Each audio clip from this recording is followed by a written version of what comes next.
Welcome back to my channel, English Pro. Today, we're going to explore the fascinating world of modal verbs. These small but powerful words play a crucial role in expressing various meanings in English. Let's dive right in. First things first, what exactly are modal verbs? Well, they are a special category of auxiliary or helping verbs that express the attitude of the speaker regarding the likelihood, necessity, ability, permission, or possibility of an action taking place. If we have to categorize, then there can be 5 categories. Category 1 is for expressing possibility, 2 for expressing future actions, 3 for expressing obligation, 4 for expressing ability, and 5 for asking for or giving permission. Now, let's take a look at some common modal verbs you're likely to encounter. First modal is may. It conveys possibility or permission. For example, you may go now. Second one is might. It is similar to may, expressing a lower level of possibility. For example, I might change the world soon. Third modal is will. It expresses future actions or predictions. Let's understand with the help of an example. I will call you later. Would is our next modal, which is used to express a polite request or a hypothetical situation. For example, would you please pass the salt?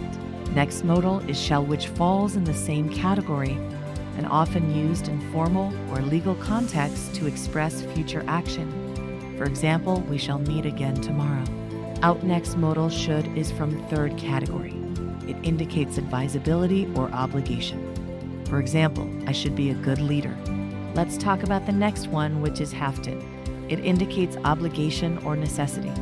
For example, I have to finish my work before leaving. Next is must. It shows necessity or strong obligation. Example is you must complete the assignment by tomorrow. Next modal is can.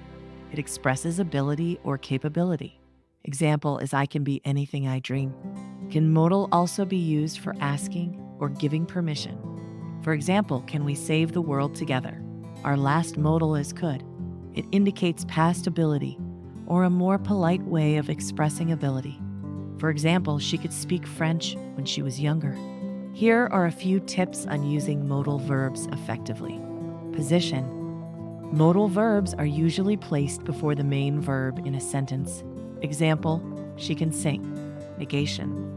When negating a sentence with a modal verb, use not after the modal.